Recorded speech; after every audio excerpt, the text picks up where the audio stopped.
So in just a few minutes, we are going to be making the most mouth-watering pie. It's a Guinness and beef pie, and Mr. Michael is going to talk us through that.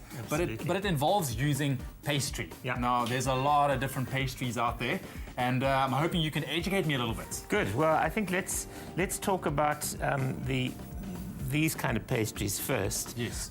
We have puff pastry, short crust pastry. All right. Short crust is usually a sweet pastry, but here we've got one that's got cheese and herbs in. Oh, nice. So you get them and kind of spiced. This is a plain one. So you tend to use that more for sort of sweet things, like if you're doing jam tarts or custard pies or something, you would tend to use the short crust. And that one you'd use if you're making a quiche or something like that. Yes. Then you've got puff pastry. All right. Now the short pastries, the butter is put into the flour like that, whereas with the puff pastry, it's put in between the layers so that it's rolled and rolled and rolled, and you build up these layers, and so that it puffs up quite nicely when it's baked.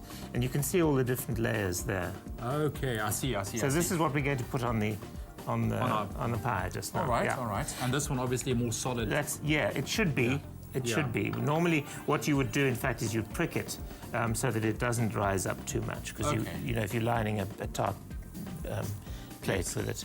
And then we've got, here's the cheese and herb. That's the one. Oh, you buy it in a roll like that? You buy it in a roll. And you just thaw it in. It actually looks like a piece of cheese. Yeah, you thaw it in the fridge overnight. Yeah, very nice. Then here we've got Phyllo pastry. Now this is a Greek pastry, and it gets made by machine. Yeah. And you can see here, it's very, very, very thin. That is like paper. Yeah. So what you do is you open this out on a kitchen counter, put a wet cloth on it, and then you work with it sheet by sheet.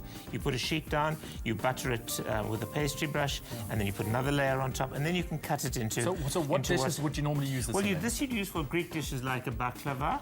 And you'd use it. You can use for samosas. Very successful with samosas. I wanted to ask you about that, the samosa dough. Is that the one you would use? You can use that. You can use spring roll pastry. You can use wonton pastries. You can get all these on at Pick and Pay. So when you bake your Phyllo pastry, you usually do it in about four layers or so. With a thing like this, I would, as a dessert, put some creme patissiere on, some fruit, and another one on top.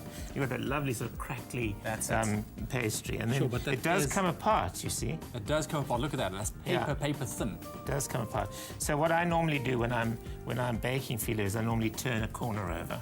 So there we've got our selection of pastries. Okay, so just the one we are going to be using today? We're going to be using puff pastry. The puff pastry. All right, so let's get preparing. You guys don't go anywhere because you don't want to miss this mouth-watering recipe. Stay with Expresso and SABC3.